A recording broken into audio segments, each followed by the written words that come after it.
congodialogue.com.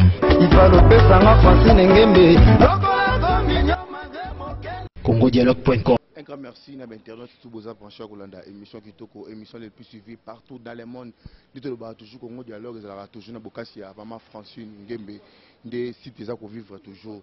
Na pesi ba grand merci na Venanga Pirongo LPK, pourquoi pas na ya Willy Moucheni Code Mboka, ba mbote belé vraiment, mais mingi beta ralisole Maman Francine Ngembe parce que ya zali bobote pe aza bolingo pe aza bondeko. Donc ça est vraiment il y a encore à vivre raté. Donc on bomula toujours dans la réforme, toujours dans la fidèle dans le site Congo Dialogue. Na pesi ba gros bisous ba mbote belé na présent na ngai Pirongo mbo LPK so ba lobby so ka lobby za la rapidement. Na sa bongo le luna double face. O bozo mona be mission tala mato ndeko moko zo tsaso za ba masque mais zo ibana tisoka utu wapi. To so bi na komba double face le fuma photo solo la lai. Puis ba abimi wa pipe a utu wa pipe azanani. Poto zo mona kaka ba bandeko basoyaka kibele kaka tomonaki nada bimaki tomope ndeko nana kinganda bimi double face ba ko bima siko foto eba yango soza na tongo na pesi bonjour ozana pourquoi na pesi yo bonsoir pourquoi pas ya Willy Moucheni toujours fidèle à Niamakor venangai na bosa nyote Adams Business depuis Dubaï ba mote belé soki beno lingi offote biloko no et à Kinshasa Dubaï contacter Adams Business ozala toujours en forme pourquoi pas na Diesel à London congodialogue.com. Ouais, grand merci na fait nangai bijou Mobunga papa Miel bon anniversaire na fait nangai bijou Mobunga malgré tout que koleka mais fait à ici anniversaire na Belgique est tout tombé anniversaire salami pembe l'océan na mai nani roboya tout le monde azaki yona asepela ki makasi mutaboya ki ngwazalaki tout le monde andimaki bonjour double face. Ouais, bonjour Niamakor. Ah non yo ko trop hein. Na yo trop yango wana depuis double face aye. Première émission à double face en tout cas merci na ningo raisonner nana bébé wa mukolo ngana msala ngana bimi na raka mikolo quoi mwana suka matika son abimisi yeyo double face. Ouais, merci double face. Na pesi rapidement mbote na ve na Piero Ngombo très efficace prêtre très efficace ya Piero Ngombo na biso moko ya Willy Moucheni ba vidéo wana siko Niamakor ala kati nanya ko boya na bonso no vraiment kiti double face siko na pose no question no uti no wapi po bimeli no wapi to yeba no pe po bandeko baso ya ka belé ka to ko baka yo bimeli no wapi na palais tellement que na banda ozala na vie na matika son trop na tambola na moni ke bato babungi belé po na vie bato ba osa sala bien te yango vie abi bon matika son palala ouais vie na ibi ke vie vida nde bato balobaka ma via vida te preuve ane ke le roi vida te yango monte nga na epo muta kufa muta sila aza moto adaye quoi mais le roi vie na sili te yango biso tozobotama ba double face oyo nde via décida ki ba double face kota na marché yaka kolongola bato to basala musala bien te po kozala déjà na matika songo eza déjà koyiba kosala musala nga sikoyo naza pire petit ya matika songo mwana suka matika songo abimisi double face yeah. Ouais, merci. Double face. Mais frère, c'est biso pe isko idole na yo. Tozo mona trop na be mission, ozo tchaba ba masque. Est-ce que linko lo banyozo ozo coffre longi pourquoi? Te na coffre longi te eza ndenge nanga. Omoni mutu na mutabima na idéologie na ye quoi. Nga na idéologie ya double face. Na botama boye. Tant matika songa botanga ka boye. Da yango omoni ke na bimi double face bo supporter quoi pour mabe côté na internet. Ouais, mais na luka ki yo jour match betama ki ba journaliste internet na CNL. Na mona ki oti na luka ki fort na mona na ta photo pour ba biyo mkolo mtu na base makasi ba sixty là le pas na yo double face. Mais tu comprends double face en bozo ki mana batu. Obioza pire petit ya matika songo bien sûr. Mais tout le monde matika songo za na ba guerre rebelle pourquoi yo pire petit matika songo ba guerre anozo kota ngote. Au niveau bazo dimi matika songo ni makutu te. Te omoni double face jour à match bomoni que nazala ite pour place via za nga na raté bomona que via za ki wana na terrain ayaki aisa nga ke na mona Niamakor sola na Niamakor amona ki ba fodi akimbe via ki wana nga nazalaki mpe na makambo mosusu vena mona bakarine te na bagloire olangi kaka bafredi te amonaki bagloire olangi amonaki bazalaki ebele ya banadine bambuku amonaki bato oyo ya kokomona oyo atangeli ngai nga azalaki te nga naotanga oyo vie na ngai ayebisa ngai donc yango mona monane na match te mais à part ça mpona bamakambo mosusu olobi ya baidole to banini bon déjà idole na nga fo ezalaka matika songo mpo ye moto abimisinga donc déjà idole na nga eza ye et puis barando vie aza nango na bato nde bayebaka te mpo vie azala na rando na motu te bato nde bayaka rando pourquoi matika songo ayina nanga mona onyamako sikoyo akamwe mpe tindinga yo mingi nasala émission te matika songo ayina yo parce que yo osala mpe bavideo finga mpe matika songo mais matika songo ayina yo tayebisangaka mais nyamako mutu na ye double face kutu mutu atuna mais vie o mutu noti ngabi wa mais ndeni aosasu bavideo boye aopanzapanza o boye ngabi bon po meya te yango moni matika songo abaki azotalatala nga na double face nga émission na boya te ata o Karine Mokonzi Karine Mafuati o nani le monore betili bako o bato tout bana besoin double face na ye double face pa yamba bato ta yamba bato pona ta ouais merci double face boki ninga double face abeti parcours na ya bimi na palais azani mwana bato matika songo ya bimisi ya bato toujours mwana likinda mwana na ese moko mais nakota sikoyo mpe na masolo etali moi vitesse makasi nde vitesse donc ne parce que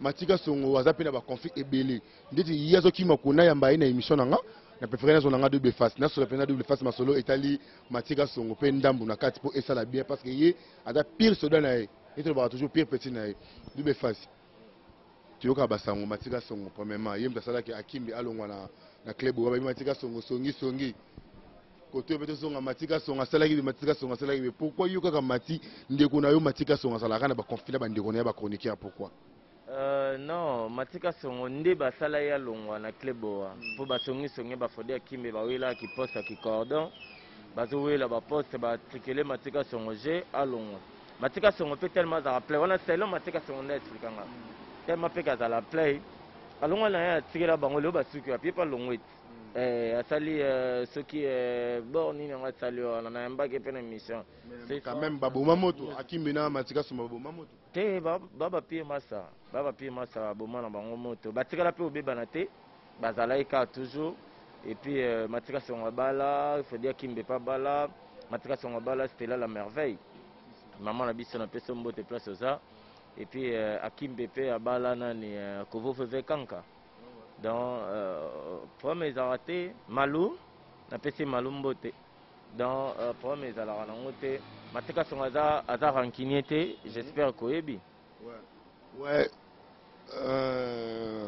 double face na sekana mwa moke tozalaki na match totala match tomonaki arrivé ya Karine Mokonzi ve na yo père na yo matika songo poa akimi akei poa il paraît matika songo na match wana azali na programme sala yamba mais azalaki na programme mpe ya Fabregas ezalaki sortie officielle ya Tatiana Cruz ya disque na ye matika songo ayaki terrain akutaki déjà Karine Mafuati na terrain aobeta donc matika secondaire Karine Mafuati matika secondaire okuta bango Karine Mokonzi bo comprendre moi pona problème lolai moi nazokaki nabundaki na bato wana na mondongo bimisiko komo luka bese pa Karine Mokonzi tondeni double face ngamo robez ngamo makambo donc ngakutuna na besoin to na diembela na sima moto pour perdre na ngai mo makambo ebonga siko fona za plus que makambo donc autant na comme na terrain na mona yi bato venda sika ya comme na terrain abi mutali bosa solisa ke zaki nya makor après faut dire kimbe ba caméra payé à lobby na yemo muke tellement zana musala ke yi XV na mo na Karine na mo na vie de Karine a grande sœur na nga famille siko père okimene ouais mais matika songo mtabimisa iti yemo pandi mango abetela ote même pas ngala ngote ça va le bana on répond na mozo luka ke bo aussi ça moi bana yeke double face à lobby aux aramo na matika songo ouais tout le monde na internet a mona ngai bongo siko ngamona nyama ko premièrement na boîte na ndima bongo siko excusez to moni pe sous na yo na Jaël show moto peli J'ai eu à déclarer guerre contre eux, à déclarer guerre contre, excusez, contre Fena Matika Songo, tout le monde, on peut tout ça. Excusez pour l'année, tout le monde comprend les petits. Donc, Matika Songo, qui manga. Donc, on a faut profiter de ton azur. Neti ser nangai Jaël Show. En tout cas, banda lelo na ebisa bo tant que mona Matika Songo double face. Banda lelo ti mon col internet et si la Matika Songo occupé te. Donc Matika Songo tanga sa parcours ayeba été amona été et le morote abanda ko Matika Songo na ba Facebook tanga za na Afrique du Sud. Mambo beleza roloba te mais na roloba yango se zanga moko na bando yamba bango. Donc soko neti Jaël. Abeba na Matika Songo na sens ni ba weli nini yo mouvement ça na mutu ni makor. Babeba na mutu si un problème, et moi ça na cameraman. Si un problème, tu robeba. Il nous tire exemple caméraman. Tu n'as pas ce exemple pas na si mon personne comme moi ça na ngata. Comme les Christian Chibangu. Christian Chibangu le Chibangu ya ba Christian. Matika Songo un problème te na Jaël. Et loko mon route. Jaël a la Karine Mokoni, tant que na conflit na Karine Mokoni, il faut déclarer guerre na yo. Matika Songo azala pe ni conflit na Karine Mokoni. Ba wele la ranini kasi. Ko foto na bango. Non tout na bango ndeni yo za mona na etango za pembeni na papa foyi ba pourquoi ba wele la ka. Te elo. Ndetinga nyama ko na yebi Karine Mokoni pe na Matika Songo ba wele la eloko boyeboy. Pour na vanga na Karine Mokoni expliquer ngandam. Mais ya bi ya yo ce qu'on a peur no ba wele la ranini na Karine Mokoni la baronne. Dès Karine a expliqué, il faut vérifier si c'est comme ça. Le Congo tana Matika Songo ou bien au rôle au Congo, c'est aux ma franc, loba yango. Le bango boyete parce que excusez pardon. Yoka. Ngape papa biso pas expliquer le pourquoi avec bana Karine Mokoni. Loka yo mtozo poser ba question yo banda yango pour ngana répondre si c'est vrai ou pas. Balo batol parce que vérité. Le rôle mais maintenant Matika Songo la songi. Ah voilà kosi. Wana pona perdre vraiment na wanima te. Pourquoi bato balobaka Matika Songo Matika Songo parce que taka yo double face la na ve conseiller PV na yo qui veut pour changer ngana na mona vie place atonga te. Oh ya solo si vie na mona place na atonga te ebi baloba babo babambali banga kana nzeto etela lele zaka bango te batinya so ba obima balinga ba finga père na biso Matika Songo omona mutu msazo finga Matika Songo makomela ki après qui fait mbote maleka ba fingi parce que idéologie ni su ya sika oyo na internet parce que Matika Songo tozomone sous trop ce que ta yo mona na ye double face ka Songo ne to robenga yo idéologie ni siko yo ye nango pour idéologie ya Matika Songo lala parce que idéologie ya double face idéologie ni memeli biso na média na moment o boloba idéologie ya père na biso lala boloba on a sens ni to mona ngo parce que le resouté bino bo sala la différence na osala émission zofinga na mutu azosala émission normale yango bosala la différence tant bosala émission oyo bino bobengaka base donc père na biso ana temps wana te ya osala babobar wana baconnerie jamais donc père na biso ka Songo mati aosala bulo na ye na ndenge ayebeleli na ndenge azosala nga mpe mwana nga siko mona na yende siko na el na bino na el abani ya makoro o ya bez wana o monoko mabe wana na leki mabe mbani ya makoro na simbi be nga siko na bando finga tango finga père na biso na akangisa mutu te akipa pete parce que nga peta na ndo finga on a ce que ozo pesa ma ozo na sima mon message directement bato ba finga père na bato na so ba finga père na biso nga na oloba ba vérité nde père na biso azora bino nde banda omela bapotopota basoya nde banda baotikela mna ndako bapotopota bambinzo comprendre nde bato mosusu banda kopesa bango père na biso banda kopesa bango batransport po bakende baémission ndeti nani oyo amela bato soya chez bino otangelaka kombo na ye te nana déclenché guerre te naza na valise nazofungola naotala guerre na kobanda moi na ba guerre numéro 1 guerre numéro 2 guerre numéro 3 numéro 1 aux années et bani non te guerre numéro 1 numéro 2 za façon ya elobeleli donc naotala lorani ya makorbo na kofingi ndeni vraiment donc ezaka teke na leki kana micro yo ni ya makoro wana omoni kutu ni ya makoro wana persa bo ni ya makoro wana salite te na kopesa yo ba injure moko boyo mo vande bite o na moni toke na leta injure en général na ebisa yo na osangisa en gros ouais du face bapesa koko double face pourquoi parce que face moko eza face moko c'est mon papa Matika Songo face moko ngai. Bon point na bat bazana bezo ba mona pena figure non normal ba sande. Te batu ba maison mona figure na ngaza lelo te. Ba penser pété, ba bouler pété. Pour déjà double face à la émission, double face à la théâtre, double face à la studio. Dans on a 3 plans. Oh non, ça là, dans la studio déjà on a commis la 5e chanson. Dans Obimsa 6. C'est la ici, yango, allez, na kipa ba musicien to producteur, ba label eza, ba 110 record ezali à Fabregas Maestro, Kofi Central ezali, F Victime. Donc na hotala tala ba place na monique moi MP ba ochanga, na travailler, on prend temps. Ouais, double face, na poser question idéologie ni yasika oyeli biso. Idéologie ba masque kaka na ko finga. Idéologie sika na ye na ngolo la bino ba ko finga déjà finga me déjà. Ebi te ngala ina mafinga sika. Ndeti ko finga tigani tout da to finga. Te na ya mafinga sika monte ba type wana babi tomoni lokolo komi ya kosona tomoni to kende na ba. Nga siko na bi lokolo na moni komi ya kosona na moni to luka terrain to bunda. Donc basa na bango calme. Pe na masika songo to ko bunda te bongo yo ngona ko. Te mais papa ça zo ko ka kolobate ko ko répondre te. Il faut l'accent politesse na bana. Ya ndomoni papa Matika Songo abimisa biso nyonso malakisa biso activera option impolitesse te. Bana babimi binda ko bake ko activer. Matika Songo yemo créer ba problème na mais yo na monizo parler surtout impolitesse. Ce qui pourquoi tant baba mukolo soka zoluka mwana muke makambo tant mwana muke ko répondre esuka kama bi Matika Songo pe abandaka. Mais tant ba ko silisa na ye yasuka kana l'état. Ce que tant que yo mwana ese que mama l'état sili. Te Matika Songo na kangisa mutu ta.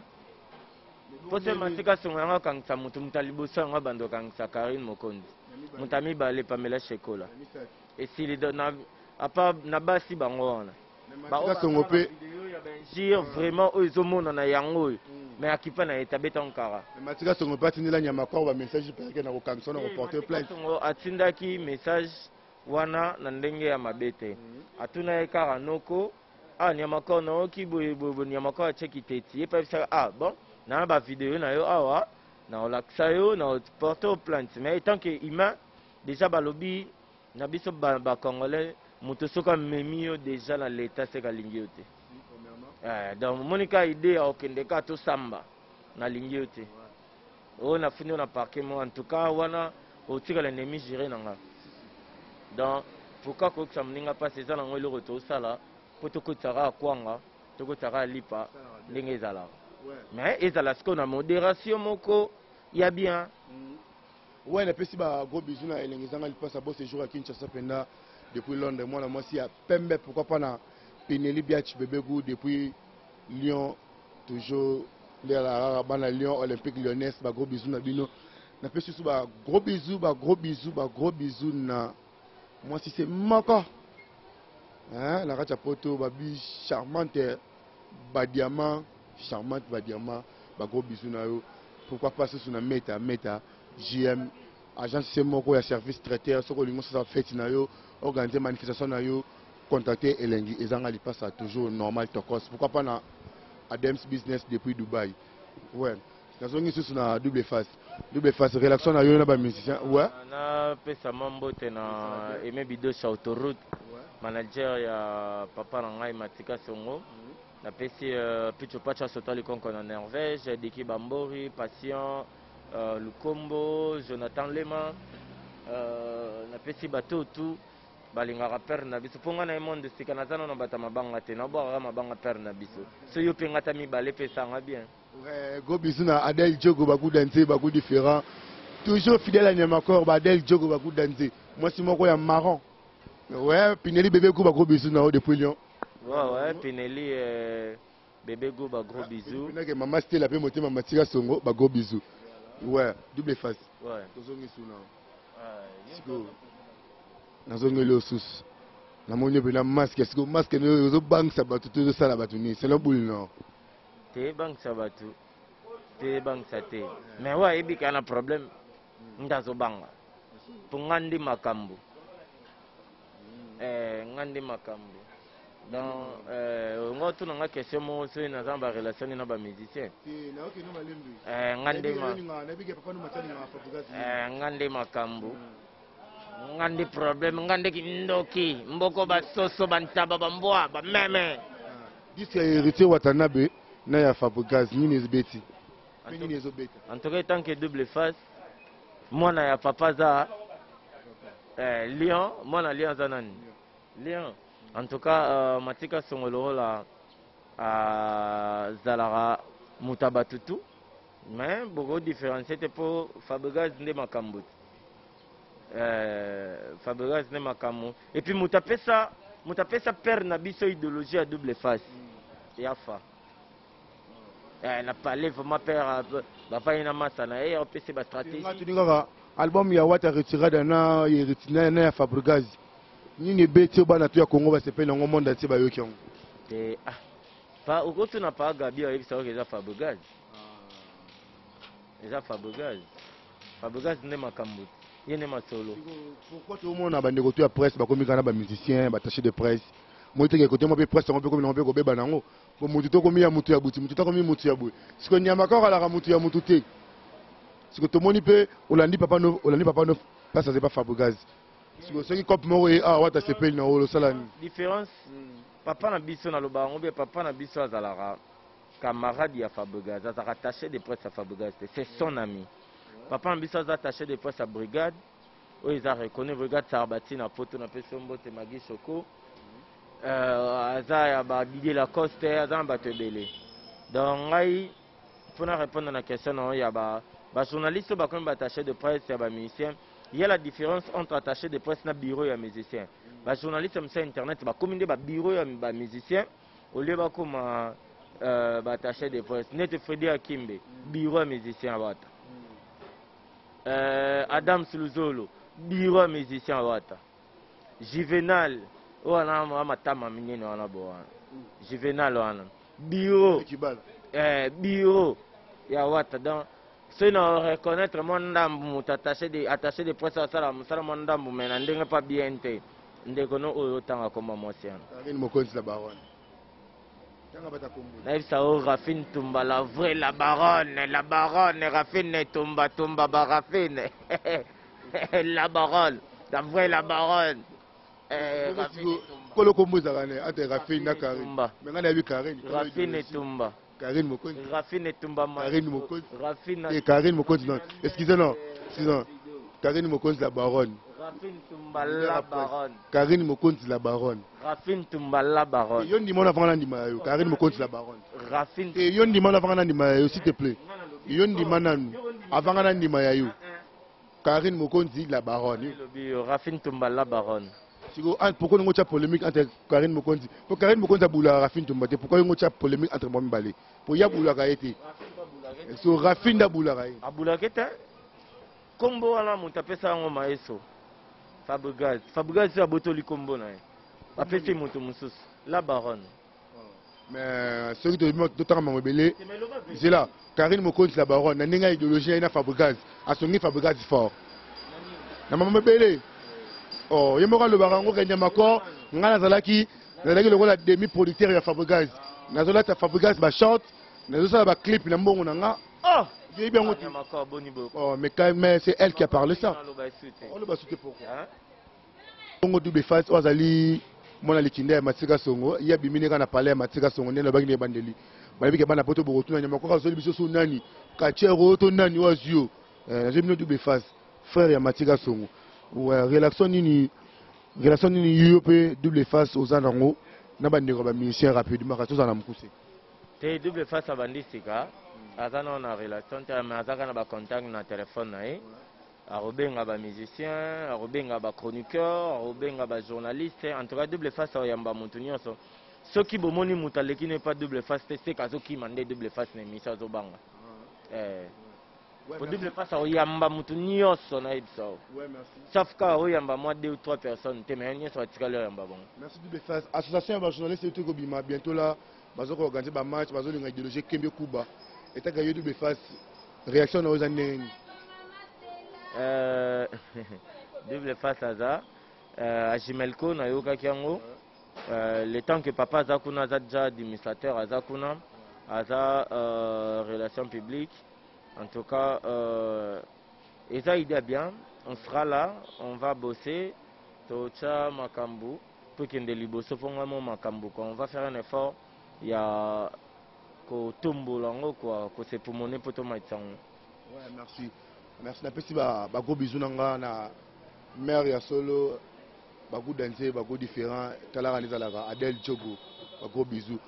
Ouais, double face na komi pratiquement na suka na mayanga ina biso moyo na ba yochaka nga déjà moi sini ndambu. Ba dédicace na ba ndeko tout ba rosateur ko landa émission o ba ko sepela na yo ba ko sepela na makor ba ko sepela na Francine Ngeme pourquoi pas na émission tout est permis na kati ya Congo Dialogue président c'est Mako Pero Ngombo na ya Wili Musheni Koda Mboka ya Wili Musheni Koda Mboka vient na kati ya Wili double face à l'élan fort merci na Mambosa Lara na boaki Alko Kombo ye wana kuna na boaki na PCP Mbote Alko Kombo Zaza et puis on a pesi super tonton Yann on a pesi bandero nyonso balinga matika songo na pesi bana matika songo bambote na pesi bino nyonso bato ba ozana besoin peut-être na un journal on la masque pour ba sepela ba ina likonda mais batika no masque tatama ina ne 2 ans le temps disque bima pour niveau na yembi na ibsayo ndimate double face. Double face, c'est qu'on a tchelli le bogar libayat. Le bogar titre a dit le boum n'est pas double face. Mais non, moi les ouïes d'affaires. Bon, il y a encore sur Libangati. Et Moutonia sans Libang. À part quand oh papa bisal attendez bazama bangate. Mais bango nios batikal bazama banga. Yo papa bisal obama loba bien pona. Wana na sauver. C'est solo. On a moi moto de jeu kufa lango. Et azana problème.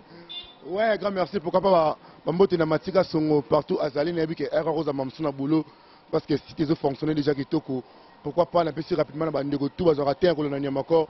Nous allons clôturer l'émission quand on a vu Dominguez de Aken, mon producteur depuis Allemagne, à Düsseldorf, Bambo Tebele, la maison Abisso, Shop Music. La Bossanité Yatata, Dominguez, Adolphe Dominguez, le vrai chouchou de tout le monde, le chouchou de tout le monde, Adolphe Dominguez et Yatata. Yatata quoi. La Bossanité c'est le SRAM plus 10, Roi David, Brigade, tout le monde. C'est fait en Matika Songo. En tout cas, on a pesi ba mbote quoi. Ouais, bah mbote vraiment ya trop na bandeko tout balinga nyama ko nga fina linga bino mingi.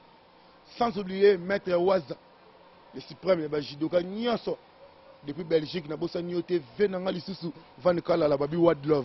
Toujours aussi ma Wad Love et pourquoi pas na Diesola London, agence c'est moi qu'on a à Paris vraiment. Diesola Solar Mabe. Ah, yunim de Solar Mabe na Diesola. Nga biloko na nga tu ya ofele pas Diesola na fata loko te. Voire même moi si nanga la Lyon la tine la biloko ya koma papi zola sola bien désolé pas sola bien venanga papi zola la ndemi venanga Jani Katanga ouais na komi na suka ya émission nanga na bosanité venanga apo firine de Jani Fai ba ibisa nga li solomo et ya wana bomba wana s'il te plaît bomba s'il te plaît et cette mission nanga non eza émission nanga na komi malembe yoka na komi na suka ya émission olingini na monde bokanenga la bandel lelo yebake oza mabele mais na okelo kama ah okelo ngamo nga la beto coup de titi moko ouais mais ele pesa nga passe matika songo za na kisi mais yoza kisi telo na émission ya ngwana na tigeli double face micro a clôturer émission afongo la nzela matadi nzela pora bomba. Merci à toutes les personnes qui nous suivent partout. Na bandero ne sabotala tellement que double face bien parlé. Merci l'émission.